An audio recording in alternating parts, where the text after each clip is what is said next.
नमस्कार प्रिय वृश्चिक लग्न व राशि वाले, सितंबर महीने का संपूर्ण मासिक राशिफल लेकर के मैं एस्ट्रोलॉजर रवि गुप्ता आपके समक्ष उपस्थित हो गया हूं।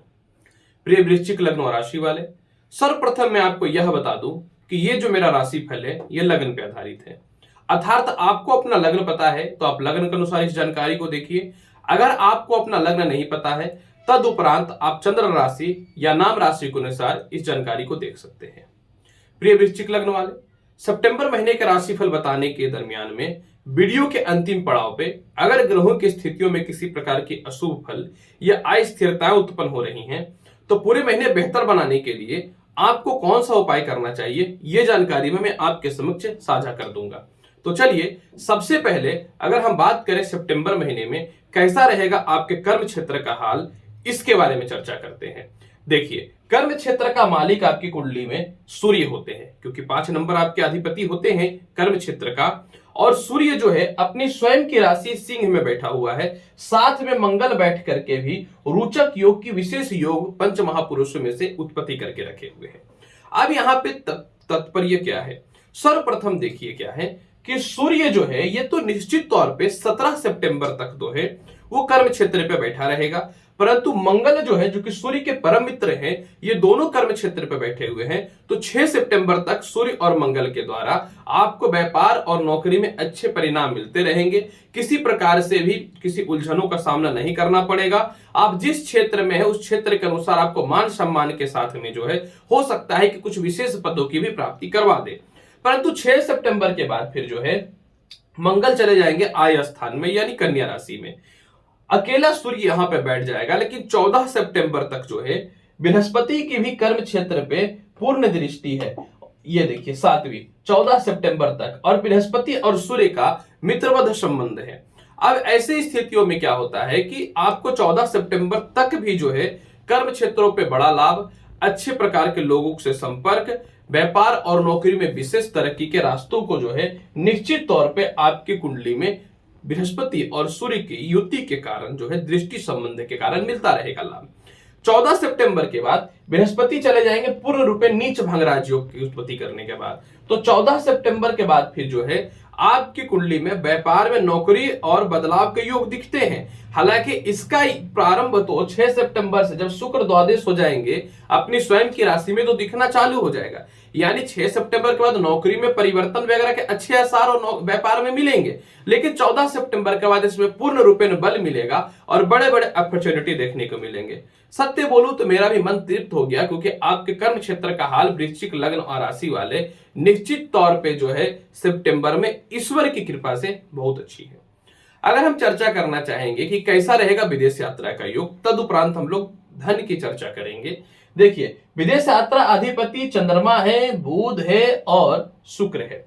अभी जो है द्वादश मालिक बुध जो है वो आय स्थान में नीचस्थ है। हालांकि बुध जो है शुक्र जो है माफ करिएगा, द्वादश स्थान अधिपति शुक्र जो है वो आय स्थान में नीचस्थ है। हालांकि शुक्र और बुध की युति के कारण लक्ष्मी नारायण योग के साथ में जो है नीच भंग राजयोग की भी स्थिति उत्पन्न हो रही है। लेकिन यहाँ पे एक समस्या है। समस्या यह है कि पहले नीच होता है फिर भंग होता है, लेकिन शुक्र जो है ये 6 सितंबर को द्वादश अपनी स्वयं की राशि तुला में चले जाएंगे, यानी 6 सितंबर के बाद विदेश यात्राओं का विशेष प्रबलता वाला योग दिखना चालू हो जाएगा। मतलब इस समय से योग धीरे धीरे प्रारंभ हो जाएंगे। परंतु 14 सितंबर के बाद जब बृहस्पति नीच भंग राजयोग पूर्ण रूपेण बनाएगा तो इसकी भाग्य स्थान पे देखिए उच्च की दृष्टि पड़नी चालू हो जाएगी, और बृहस्पति और शनि दोनों वक्री रहेंगे, यानी पूर्ण रूपे नीच भंग राजयोग की स्थिति उत्पन्न होगी। और कोई भी वक्री ग्रह एक घर पहले के वर्ग को भी देता है थोड़ा थोड़ा, तो उस हिसाब से द्वितीय स्थान के फल को ये निश्चित तौर पे दोनों ग्रह देने वाला रहेगा।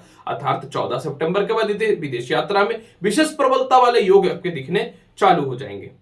अगर हम चर्चा करना चाहें धन की स्थिति कैसे रहने वाली है, साथ में जो है कर्ज के भी योग की चर्चा कर लेंगे, क्योंकि दोनों एक दूसरे के पूरक होते हैं। अब देखिए, आय और धन दोनों में फर्क होता है। आय मतलब आप रेगुलर इनकम जो करते हैं, और धन मतलब जो आपके फंसे हुए पैसे रहते हैं या अचानक अचानक बड़े कस्टमर से या व्यापार में बड़े लोगों से संपर्क होता है। अब यहां पे जैसे कि देखिए क्या है कि आपका आय का मालिक जो है बुध और शुक्र जो है ये दोनों बैठे हुए हैं, और धन स्थान का लॉर्ड बृहस्पति जो है वो ऑलरेडी वक्र अवस्था में कुंभ राशि में बैठा हुआ है चतुर्थ स्थान पे। अब यहां पे देखना है कि आय की बात अगर हम चर्चा करना चाहें तो आपका शुक्र जो है ये 6 सितंबर तक जो है नीच के हैं। 6 सितंबर के बाद ये तुला राशि में चले जाएंगे, और अभी बुध जो है ये आपकी कुंडली में 22 सितंबर तक आय स्थान में बैठा हुआ रहेगा। ठीक है, शुक्र का द्वादश जाने पे ये क्या करेगा कि आपको विदेशों से आय के योगों में वृद्धि करना चालू कर देगा, व्यापार में तरक्की के साथ आय के योगों को बढ़ाना चालू कर देगा। और अगर हम लोग चर्चा करें बुध की, तो बुध जो है आपकी कुंडली में ऑलरेडी 22 सितंबर तक रहेंगे, और 17 सितंबर से सूर्य देव जो है वो आय स्थान में चले जाएंगे, और सूर्य और बुध का 17 से लेकर के 22 तक पूर्ण रूप में नीच भंग राजयोग बनेगा। लेकिन सूर्य जो है वो कर्म का मालिक आय स्थान में पूरे महीने रह जाएगा, और इधर जो है ऑलरेडी बुध जो है आपको लाभ की संभावनाओं को बढ़ाता रहेगा। तो अर्थात ये साबित हुआ कि पूरे महीने धन की कमी तो हो ही नहीं सकती है। और अगर धन की बात करूं, जो अचानक अचानक पैसे फंसे हुए हैं, या आपके पैसे सेव नहीं हो पा रहे हैं, कर्ज की मुक्ति की स्थितियां नहीं बन पा रही हैं, तो 14 सितंबर के बाद धन अधिपति बृहस्पति पूर्ण रूप में नीच भंग राजयोग बनाएगा। तो 14 सितंबर के बाद आपके सारे फंसे हुए पैसे भी निकल जाएंगे, और आपके छोटे छोटे काम भी पूर्ण रूप में होने चालू हो जाएंगे।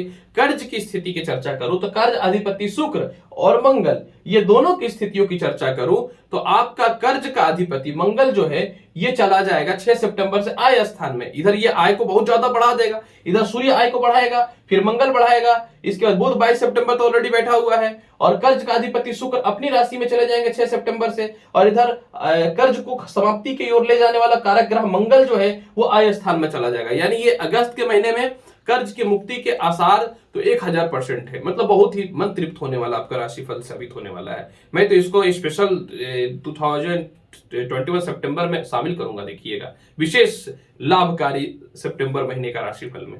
इसके अलावा अगर हम लोग चर्चा करें दाम्पत्य जीवन और लव रिलेशन की, देखिए दाम्पत्य जीवन स्थान में देखिए कौन ग्रह बैठा हुआ है, राहु बैठा हुआ है, और भावेश कौन है, शुक्र है। शुक्र नीच भंग राजयोग बनाए हुए हैं, लेकिन 6 सितंबर से शुक्र अपनी राशि में चले जाएंगे, सप्तमेश अपनी राशि में चला जाएगा, तो दाम्पत्य जीवन की स्थितियों में सुधार आ जाएगा। विवाह के लिए बहुत ही अच्छे अच्छे रिश्ते आने चालू हो जाएंगे, मधुरता दाम्पत्य जीवन में देखने को मिलने लगेंगे। इसके अलावा लव रिलेशन की चर्चा करूं तो लव रिलेशन का अधिपति बृहस्पति जो है ये 14 सितंबर के बाद नीच भंग राजयोग बनाएगा, और ये पंचमेश भी होते हैं। तो 14 सितंबर के बाद आपका लव रिलेशन में विशेष सुधार के योग दिख जाएंगे। परिवार वाले लोग नहीं मान रहे थे लव मैरिज को लेकर के, तो मान जाएंगे, और आपकी स्थितियों में विशेष सुधार के योग दिखने चालू हो जाएंगे। अगर हम चर्चा करना चाहें कैसा रहेगा आपके जीवन में पारिवारिक स्थिति, जिसमें भाई बहनों के साथ में माता पिता की चर्चा कर लेते हैं, तो तदुपरांत साथ में हम लोग संपत्ति की भी विशेष चर्चा कर लेते हैं। अब यहां पे देखिए छोटे भाई बहनों का अधिपति शनि जो वक्र अवस्था में बैठे हुए हैं विवाद करवा रहा है। 14 सितंबर के बाद जब बृहस्पति तृतीय हो जाएंगे तो छोटे भाई बहनों से, रिश्तेदारों से तालमेल ठीक हो जाएंगे। बड़े भाई बहनों का अधिपति के स्थान पे बुध और शुक्र बैठे हैं। 22 सितंबर से सूर्य आ जाएंगे, और 6 सितंबर से मंगल आ जाएंगे। यानी बड़े भाई बहनों के अलावा छोटे भाई बहनों से भी तालमेल ठीक हो जाएगा, लेकिन छोटे भाई बहनों से तालमेल 14 सितंबर के बाद ठीक होगा, और बड़े भाई बहनों से पूरे महीने तालमेल ईश्वर की कृपा से अच्छी रहने वाली रहेगी। माता पिता की चर्चा कर ले, क्योंकि इनके बिना जीवन तो चलना है नहीं। देखिए कर्म क्षेत्र अधिपति ही सूर्य जो है पिता के कारक भी होते हैं, और यहां बैठे हुए भी है, तो 17 सितंबर तक पिता से पूर्ण रूपेण आपके अच्छे फल मिलेंगे, पिता की तरक्की के रास्ते खुलेंगे, पिता का स्वास्थ्य ठीक रहेगा। 17 सितंबर के बाद सूर्य आय स्थान पे भी चला जाएगा, तो कोई फर्क नहीं पड़ता है। आय स्थान का अधिपति जो है वो भी सुफलदायी होता है, क्योंकि आय स्थान पे कोई भी ग्रह अशुभ फल देता ही नहीं है। तो जिसका तात्पर्य यह हुआ कि आपकी कुंडली में पिता से तालमेल बहुत ही अच्छे रहने वाले हैं, सीनियर अधिकारियों से और समाज में लोगों से तालमेल भी बहुत अच्छा रहेगा। माता स्थान का अधिपति नीच भंग राजयोग 14 सितंबर से बना देगा, तो 14 सितंबर के बाद फिर जो है आपके जीवन में माता का स्वास्थ्य भी ठीक हो जाएगा। 14 सितंबर के बाद पूर्ण रूपेण संपत्ति का प्रबल योग दिखता है, वाहन, गैजेट, सभी चीजों में समस्याएं दूर हो जाएंगी। 14 सितंबर के बाद खानदानी प्रॉपर्टी विवाद की समस्याएं भी ईश्वर की कृपा से सॉल्व हो जाएंगी।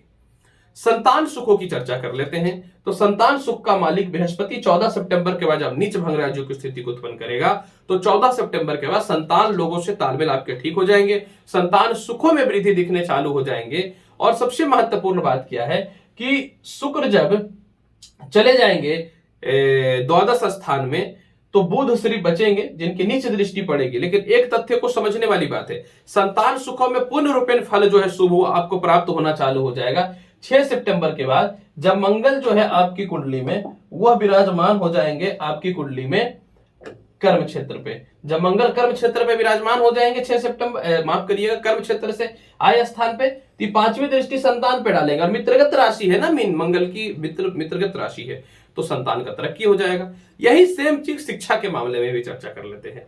शिक्षा का भी योग जो है आपकी कुंडली में पूरे महीने तो बहुत ही अच्छा रहेगा, लेकिन 6 सितंबर के बाद बड़े अच्छे शिक्षा में वृद्धि, कौन सब्जेक्ट ले, क्या पढ़ाई करे नहीं करे, किस प्रकार से पढ़ाई करे, किस तरीके से करे, ये जो मानसिक तौर पे कंफ्यूजन की स्थितियां चल रही थी ना, 6 सितंबर के बाद ये भी सॉल्व हो जाएगा। स्वास्थ्य की चर्चा कर लेते हैं। तो स्वास्थ्य कारक जो है आपकी कुंडली में, और शत्रु और किस्म कर्म, ये सब चर्चा करेंगे। मंगल जो है आपकी कुंडली में कर्म क्षेत्र में है, तो पूरे महीने अगर हेल्थ की बात करते हैं तो हेल्थ का लॉर्ड जो है मंगल वो कर्म क्षेत्र में है, लेकिन पेट की समस्याएं और दांतों की समस्याएं जो हो रही हैं और इधर स्किन रैशेस खुजली जो हो रही है वो 14 सितंबर के बाद ठीक हो जाएगा। लेकिन 6 सितंबर के बाद जब शुक्र अपनी राशि में जाएंगे तो आपके स्वास्थ्य में सुधार दिखना चालू हो जाएगा। मस्तिष्क, नेत्र और स्किन से रिलेटेड और पेट और यूरिन वगैरह से जो समस्याएं चल रही हैं वो 14 सितंबर से आपके शुभ हो जाएंगे। केस मुकदमा, कर्ज की बात कर लेता हूं, केस मुकदमा और शत्रुता की बात करें तो ये पूरे महीने आपको इसमें लाभ की संभावना उत्पन्न होंगी, क्योंकि अष्टम स्थान के अधिपति और द्वादश स्थान के अधिपति जो है ये दोनों प्रबल होने वाले हैं। यानी 6 सितंबर से जब शुक्र अपनी स्वयं की राशि तुला में चले जाएंगे तो केस मुकदमा से, सभी चीजों से और कर्ज से आपको मुक्ति मिलने चालू हो जाएंगे। तो प्रिय वृश्चिक लग्न व राशि वाले, सितंबर महीने का संपूर्ण मासिक राशिफल मैंने आपके समक्ष प्रस्तुत किया। उम्मीद करता हूं कि बताई गई जानकारी से आप पूर्ण रूपेण संतुष्ट होंगे। तो आपसे यही अनुरोध है कि आप मेरे चैनल पर नए हैं तो चैनल को लाइक भी करिए, शेयर भी करिए, सब्सक्राइब भी करिए। मिलेंगे अगली वीडियो में और महत्वपूर्ण और ज्ञानवर्धक जानकारी के साथ। तब तक के लिए नमस्कार, अच्छे से रहिए, धन्यवाद।